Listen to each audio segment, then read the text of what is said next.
RUU yang paling lengkap mengatur persoalan kesusilaan, yaitu terkait dengan free sex atau zina, kekerasan seksual, dan penyimpangan seksual adalah RUU KUHP, yang pada periode lalu seluruh fraksi telah membahasnya dan menyepakatinya, tetapi gagal disahkan karena ada satu pasal kontroversi, yaitu pasal penghinaan presiden. RUU ini telah kita putuskan untuk carry over pada periode DPR saat ini. Sudah 3 tahun sampai tahun sekarang belum kita bahas. Padahal RUU KUHP ini menyatakan kedaulatan hukum kita dari aturan hukum penjajahan yang puluhan tahun telah menguasai Indonesia. Kami ambil contoh. Dalam KUHP yang berlaku saat ini, pasal 284, perzinahan hanya dikenakan manakala salah satu pihak telah menikah berzina dengan pihak lain. Tetapi ketika dua-duanya belum menikah atau bujang gadis, 284 tidak mengenakan sanksi apa-apa. Ini bukan hukum bangsa Indonesia. Kedua, pasal KUHP 292 membolehkan hubungan sejenis sesama dewasa yang dihukum hanya terhadap anak-anak.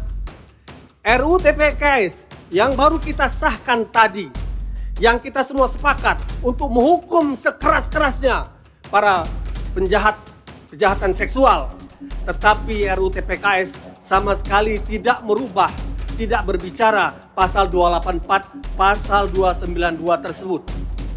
Putusan MK 2017 terkait dengan pasal dimaksud, dari 9 hakim MK, 4 hakim MK setuju bahwa makna zina 284 dan makna hubungan sejenis 292 harus dirubah dengan hukum yang berlaku di Indonesia.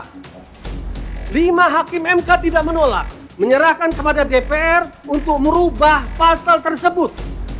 Kita sebagai anggota Dewan yang memiliki kewenangan pembentukan perundang-undangnya seharusnya lah menjadikan undang-undang itu sebagai social engineering, apa yang disebut Presiden Soekarno, untuk mengembalikan jati diri bangsa, berkepribadian dengan dalam kebudayaan bangsa Indonesia sendiri.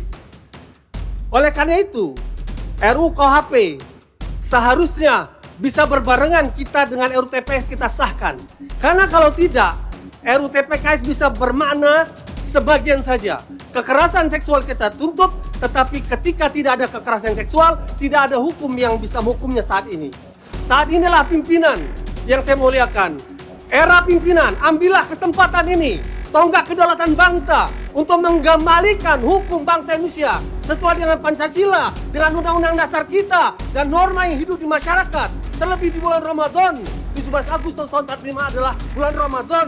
Kita ambil, kita sahkan apa yang sudah disepakati oleh seluruh fraksi pada periode yang lalu, yaitu RUU KUHP, dan telah menjadi carry over pada era ini. Tanpa itu, RUU TPKS bisa bermakna yang membahayakan, yaitu permisif terhadap seksual. Mudah-mudahan Allah SWT membukakan hati kita dengan berkah Ramadan ini untuk menghadirkan undang-undang terbaik untuk menyelamatkan bangsa dan negara kita. Allahu Akbar, merdeka! Assalamualaikum warahmatullahi wabarakatuh.